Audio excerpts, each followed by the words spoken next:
Hola bestinya kata Ani. Besti, setelah sebelumnya diam, kubu Lesti Kejora baru-baru ini akhirnya angkat bicara Besti. Melalui tim kuasa hukumnya dalam preskon yang digelar, gak cuma meluruskan fakta dari pihak Lesti, namun juga membeberkan bukti bahwa somasi yang diterima Lesti bukan 3 kali seperti yang disebut pihak Yoni Dores sebelumnya. Tegas, kubu Lesti pun menunjukkan bukti tanda terima kepada awak media, di mana pihak Yoni memang telah menerima respon dari somasi yang dilayangkan kepada Lesti. Sementara itu, Deo Lipa yang telah menggantikan kuasa hukum Yoni yang sebelumnya menyebut kalau hal tersebut salah paham dan justru kini sudah mulai ada titik temu, sehingga ia pun akan mengupayakan pertemuan untuk kedua belah pihak katanya. Namun pada faktanya hanya diterima 1 kali, yang dimana somasi tersebut dilayangkan pada tanggal 1 Maret 2025 dan telah direspon oleh manajemen pada tanggal 6 Maret 2025 dan telah diterima oleh perwakilan dari kantor kuasa dari Yoni Dores pada tanggal 11 Maret 2025. Ini merupakan surat balasan atau tanggapan dari manajemen dan ini merupakan tanda terima yang sudah disampaikan juga ya. Ini beberapa fakta-fakta ya yang kami coba luruskan. Di sini telah terdapat tanda terima yang diterima oleh yang bersangkutan langsung. Jadi terkait dengan adanya tidak ada etikat baik yang disampaikan oleh pihak Yoni Dores, asisten dan juga kuasa hukumnya, ya kita bisa nilai sama-sama arah tersebut benar atau tidak. Jawaban somasi sebenarnya udah mulai ada titik temu ya. Kemarin itu mungkin karena salah paham atau nggak nyampe, satu pengen ketemu nggak ketemu, satu udah ngirim jawaban somasi juga nggak nyampe, padahal sampai ya akhirnya kan jadi miss yang namanya kesalahpahaman, timbul kesalahpahaman sehingga terjadinya laporan polisi kan. Sebenarnya kalau ini sudah nyampe aja itu ada titik temu itu kan nggak perlu ada laporan polisi gitu. Jadi kita nggak tahu nih siapa yang salah, tapi yang jelas ada upaya pertemuan tapi nggak ketemu, tapi ada juga somasi dan dijawab juga sudah sampai somasinya.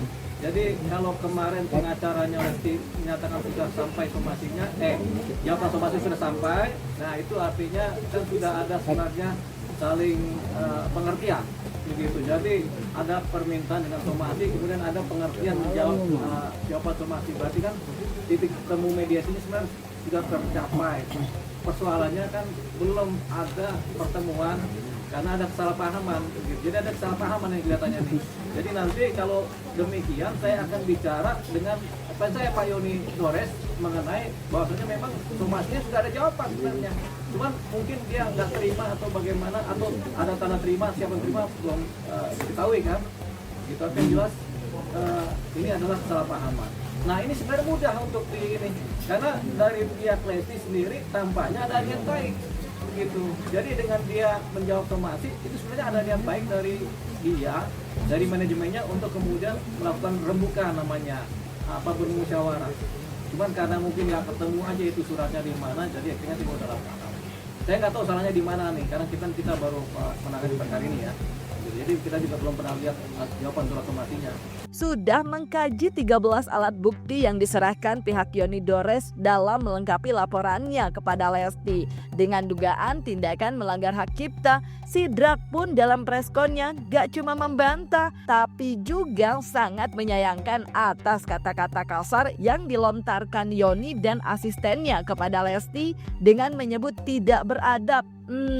Apakah ini bakal jadi serangan balik dari Lesti untuk melaporkan Yoni dan asistennya ke kepolisian pasti? Lalu gimana nih Deo Lipa sebagai kuasa hukum baru Yoni menanggapinya? Persoalan yang menyebutkan bahwa adanya uploadan yang dimana diduga melanggar undang-undang hak cipta, ya perlu kami jelaskan juga bahwa cover ataupun upload itu tidak dilakukan oleh Lesti Kejora dan tim. Sehingga hal tersebut cukup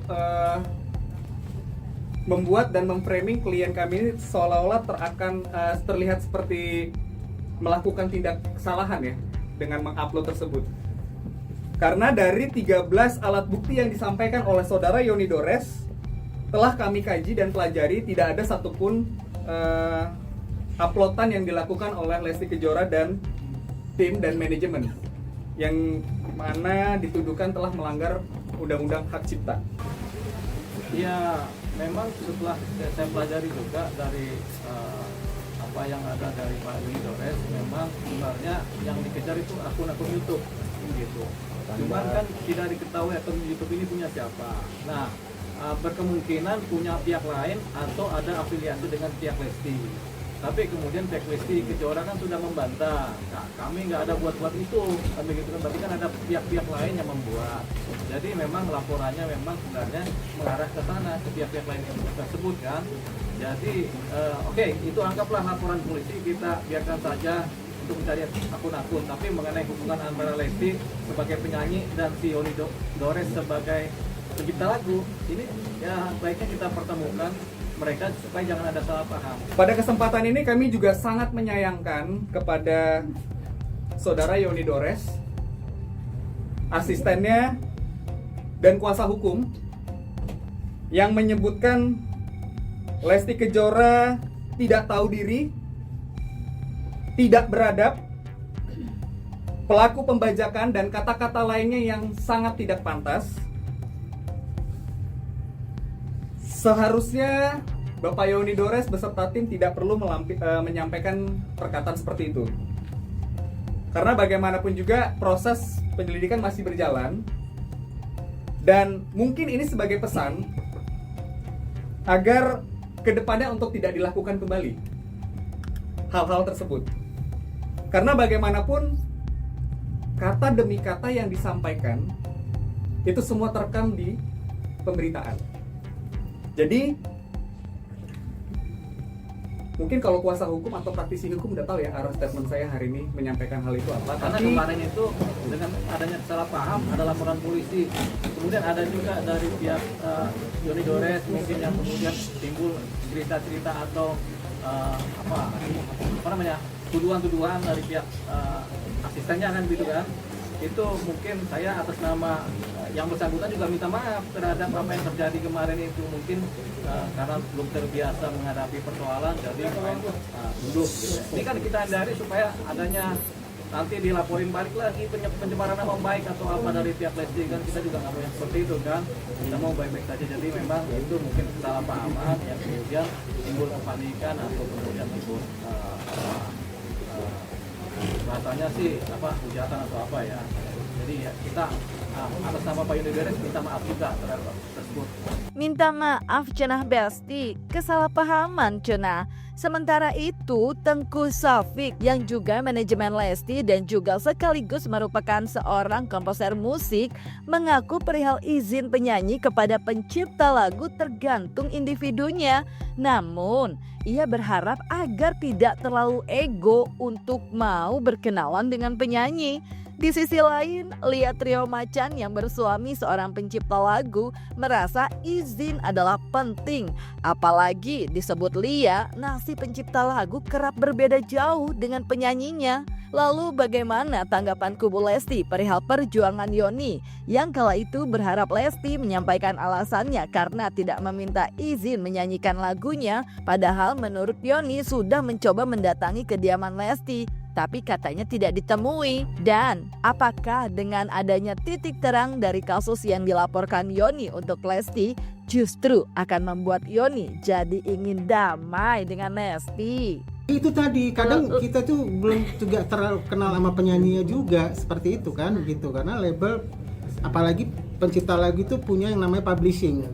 Jadi dia tinggal bisa minta ke publishing gitu, ada lagunya Tengku Syafiq, nanti publishing ke saya tinggal bilang tolong buatin lagu untuk penyanyi si A, artis si A ya gitu. Jadi kalau umpamanya sampai nih akhirnya saya tidak berkenalan juga gitu ya mau kayak gimana juga, terus tiba-tiba saya somasi itu orang kan, ataupun saya ini kan nggak mungkin juga ya menurut saya gitu.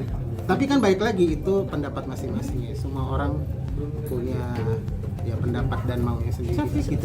Ya jadi maksudnya saya ya gitulah ya, maksudnya kita juga sebagai komposer jangan terlalu ego juga untuk berkenalan sama penyanyi gitu, karena mungkin waktunya juga kan, waktu dia rekaman saya nggak bisa ataupun ini, jadi saya sih nggak ada masalah lah ya kalau pemain lagu saya pun dibawakan, tapi mungkin ya kalau emang terlalu berlebihan ya mungkin ada tindakan hukum. Apa ya, dianggap lah, maksudnya kan aku yang ciptain lagu nih, lu anggap kayak gue ada gitu loh, maksudnya emang nggak gampang lo ciptain lagu, meskipun ada yang bilang ya udah lu ciptain lagu, kalau nggak ada penyanyi juga nggak bakal terkenal, nggak bisa kayak gitu juga gitu, karena nggak ada penyanyi pun. Sekarang aku di sini diem, kagak ada yang ngasih lagu, ya nggak bisa juga aku ciptain lagu, kan seperti itu.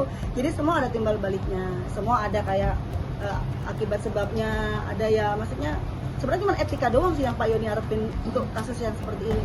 Nah itu kan sebagian kan ada haknya pencipta. Nah itu mereka sudah melalui etika azabnya lah. Kalau mau masuk rumah orang kan permisi, gitu loh, intinya begitu. Cuma kan memang masyarakat nggak ngebaca dari awal. Kebetulan suamiku juga pencipta lagu, jadi aku juga bertanya sama dia gimana sih ini. Dia ngasih masukan juga. Oh iya, emang kadang kita menyepelekan hal kecil kayak udahlah kita nyanyiin aja, tapi kita nggak tahu loh pencipta lagu itu banyak yang nasibnya mohon maaf di bawah penyanyinya.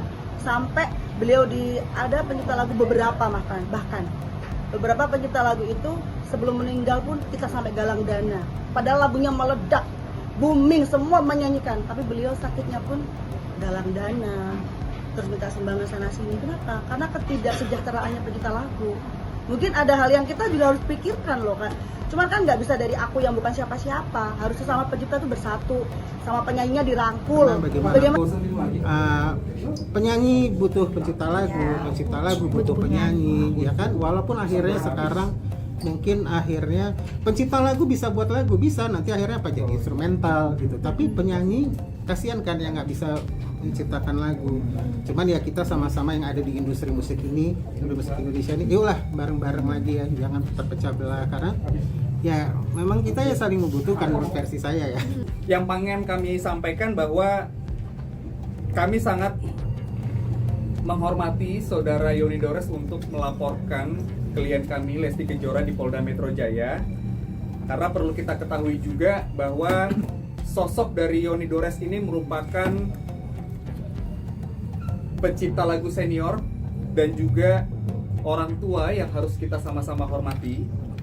Namun demikian, saya sebagai perwakilan kuasa hukum dan juga manajemen ingin mencoba meluruskan beberapa hal yang telah beredar. Kejadian awal ini dimulai ketika saudara Yoni Dores hadir di kediaman Lesti Kejora, yang dimana saat itu kita ketahui Lesti Kejora saat itu sedang melaksanakan kegiatan syuting ya, sehingga dari beberapa statement yang disampaikan Bapak Yoni Dores yang menyebutkan tidak diberikan ruang, tidak diberikan waktu untuk melakukan pertemuan, itu kami anggap tidak sesuai dengan fakta, dikarenakan memang Lesti Kejora saat itu sedang melakukan kegiatan syuting. Lagi ya, gitu. Karena mungkin ya pencipta lagu kan bukan yang pencipta sebuah, maksudnya dia bekerja yang ada bulanannya gitu kan, ada setiap lagu booming gitu kan, gitu. Dan masa booming kan juga ada masanya, dan masa penyanyi juga ada masanya gitu kan. Masanya udah turun, ada penyanyi baru ya dia nggak dapet. Nah itu ya it's a life lah menurut saya, secara apapun itu kalimatnya kayak cuma segitu ya, itu kan cara balik lagi pencipta lagu bagaimana individu memanage kehidupan dan keuangannya. Kalau cabut laporan tergantung Pak Yoni Dores ya. Kalau sudah berdamai dengan pihak Lesti kan, apakah Pak Yoni Dores akan mengejar pihak lainnya? Karena ini kan ada pihak lainnya kan yang disasar kan, bukan ke Lesti jadinya kan, jadi ke pihak lainnya. Jadi itu nanti timbang-timbang Pak Yoni Dores. Laporan itu bisa berubah, walaupun dilaporkan ke Lesti tapi ternyata tidak, nanti ada perubahan laporan lewat laporan pendapatan. Jadi ternyata bukan pelakunya bukan Lesti, ternyata pihak lain. Nah itu yang dikejar pihak lain. Jadi Lesti nanti sebagai saksi saja. Gitu. Itu bisa dirubah. Tapi ini tergantung Pak Yoni Dores. Tapi kalau Pak Yoni juga kemudian ya sudahlah kita selesaikanlah inilah, yang penting sudah bertemu kan. Memang cita-citanya bertemu sama Lesti kan. Pak Yoni Doris kalau sudah bertemu, sudah ada musyawarah, kan berarti sudah ada nanti kesepakatan. Ya kalau itu selesai, rasanya sih kalau bagi kami kuasa hukum ya cabut laporan bagus begitu kan. Tapi kalau Pak Yoni Doris pengen cari akun-akunnya itu siapa pelakunya ya nggak apa-apa juga. Namanya juga kan mencari keadilan. Nah, kalau memang ternyata adalah kesalahpahaman, kemudian Lesti Kejora juga secara hukum tidak berbuat salah, secara tindakan juga tidak berbuat salah, apa yang mau dikejar?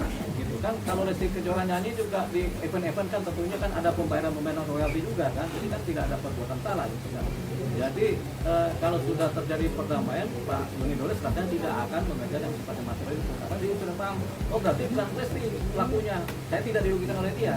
Begitu kan, dia dari yang lain, jadi nggak akan ada permintaan pengkajian material begitu, soalnya ya bukan Lesti pelakunya kan begitu. Yaps, damai itu indah Besti. Saling memaafkan, jadikan semua pelajaran.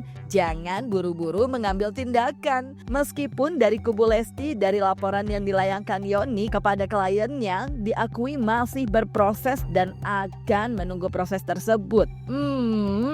Apakah ini untuk Yoni jadi senjata makan tuan ya Besti? Secara dalam pengakuan Tengku Syafiq dinyatakan kalau Lesti juga merasa shock dengan kejadian ini. Pada prinsipnya biar nanti proses aja Mas. Kalaupun memang dari penyidik nanti akan memanggil apakah itu IO, apakah itu siapapun orang yang bertanggung jawab, itu nanti biar proses yang akan menjawab. Ya, jadi kita tidak perlu berspekulasi bahwa nanti ini harus dipanggil karena dia yang salah, ini harus bertanggung jawab, ini nggak kayak begitu. Nanti biar proses penyelidikan aja. Saya rasa teman-teman penyidik tahu kok harus memanggil siapa. Sampai sekarang sudah ada pemanggilan dari pihak polisian belum? Dari siapa? Undangan dari undangan polisi. Dari pihak kepolisian, tapi kan saya jelasin. Kita juga masih menunggu, Mbak. Masih belum tahu kapan akan dilakukan proses pemeriksaan, kapan undangannya. Kita juga masih sampai saat ini masih menunggu. Bang, yang lucu ini kan ternyata nggak hanya Lesti doang bang, ada penyanyi-penyanyi lain. Cuman yang ditambahkan Lesti karena Lesti paling terkenal bang, katanya Yoni ya. Itu gimana bang tanggapannya bang sebagai kuasa hukum dia bang?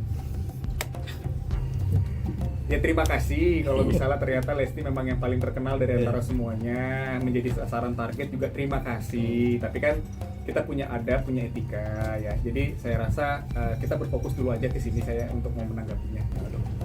Jadi kembali lagi mungkin kami tidak terlampau mau berpanjang lebar, biarkan nanti ada kesempatan berikutnya, nanti mungkin teman-teman media juga silakan, bangga mungkin kita akan undang lagi setelah kami dapat undangan. Sebelumnya kan dari polisi pasti klarifikasi atas laporan dari yang melapor itu kan, itu aja ya. Jadi mungkin nggak mau terlalu panjang lebar. Setelah nanti itu kita mungkin lebih kepada suatu titik fokus yang memang itulah yang mungkin akan kita tanggapi ya. Dari manajemen itu memang dimanage oleh manajemen ya kan, tapi bahwa permintaan lagu apa nggak tahu kan, memang seperti kita tahu semua lah ada prosedurnya juga dan itu semua dilakukan. Mungkin prejudis negatif ya dari si asistennya Lesti, tapi kan dia juga sudah minta maaf. Jadi saya juga melihat ini juga rasanya nggak bagus juga cerita tentang itu kan. Jadi sudah saya mewakili si Yoni Doris, mewakili juga si asistennya si Yoni Doris juga begitu. Jadi saya minta maaf kepada masyarakat yang tersinggung, kepada pihak Lesti yang tersinggung oleh kata-kata asistennya Yoni Doris gitu. Jadi ini saya rasa sih udah bisa dimaafkan lah ya, begitu namanya orang lagi emosi kan, kemudian kan hukumnya juga belum tentu paham juga bagaimana langkah-langkah hukumnya, bagaimana ini, apakah ini termasuk fakta atau masih tuduhan biasa kan, itu kan belum tentu semua orang paham. Jadi mungkin asistennya Yoni Doris belum paham tentang itu, jadi langsung menuduh. Tapi ya sudahlah, itu kita anggap sebagai suatu kesalahan dalam pemikiran dan penyampaian. Jadi saya atas nama beliau juga minta maaf kepada masyarakat, minta maaf kepada Lesti Kejora dan timnya, kepada manajemennya. Mana lagi kalau dibilang dia sendiri juga shock ya, shock gitu ya, tapi dia bilang ya apapun itu, saya bilang kalau memang nggak merasa bersalah ya udah, kenapa harus juga jadi takut atau apa gitu. Jadi biarkan aja lah proses ini berjalan dengan apa adanya, sesuai dengan prosedur dan semua. Nah, Besti, pentingnya tidak terburu-buru dalam mencermati kejadian dan mengambil tindakan, dan juga pentingnya saling berkomunikasi dengan tenang tanpa emosi. Yang pasti semoga saling menemukan titik terang ya Besti. Jangan lupa like, subscribe biar bisa dapetin video berita kece lainnya. Cuma di Kata Ani Besti.